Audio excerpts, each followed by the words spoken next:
Question from Henry. Henry says, if you could give one piece of advice to an aspiring regionals or games athlete, what would it be? So let's say we're talking about someone they're around that top 200 in the region. You can only tell them one thing, it's the only information they will ever get from you, and you want this one piece of advice to get them to regionals. What is that piece of advice? I would probably just say that every single thing you do in the gym is to put 100% effort into it. And that would be my only advice.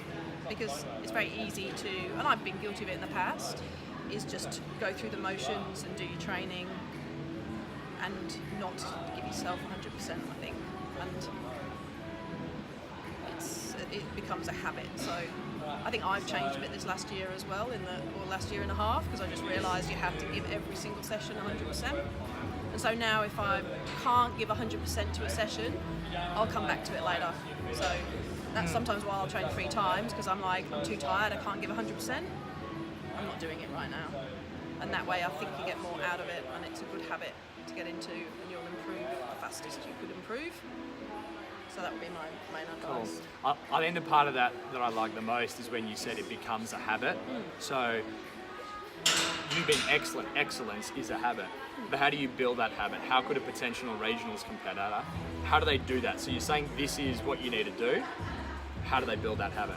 You just have to make yourself, you have to be smart with your training, I think, and look at how you're training and work out what your 100% is. Sometimes your 100% is not 100%. You think it is, but actually it's not 100%. And you have to make sure you never go through the motions of doing a workout just because it's on your program and you need to get it done. That's probably the thing to get out of the habit of doing. Is it possible to give 100% or to be all in and to really commit to that training session without your performance being perfect? Yeah, I think that's fine. I mean, you've only got what you've got on the day, so sometimes you have to accept. Like Wednesdays for me, we always talk about this. I'm always tired on a Wednesday because it's my 3rd day of training, and so my training is not good often on a Wednesday. So I'll do lifting, and I have to make everything lighter, and I'll struggle more, but that's still my 100% on that day. For that day. But my weight, for example, with my ollie might be significant, like 5% lower. And in fact, I often drop it 5% on purpose to say, just because I know that I can't do it well otherwise. And you give yourself permission to do that, and it's okay. Yeah. And I think that's really important, because sometimes you'll hear Helen saying 100% every session, and people perceive that as every session has to be perfect. It's not that it's perfect, it's the best that you can do on that day. So it's not a high pressure thing, this is what I've got to work with. I'm going to give my best at what I've got to work with. And if I can't do it, then I choose not to do the workouts, and I'll do them later now. So if it means I have to drive home and then come back at night, then I'll do that, because some sessions I know I can't give it my all.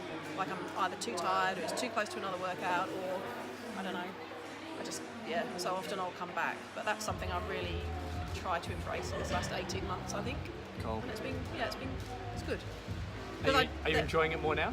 Yeah, I think I've enjoyed the last year. So. Yeah. I mean, I always enjoyed it anyway, but. Yeah.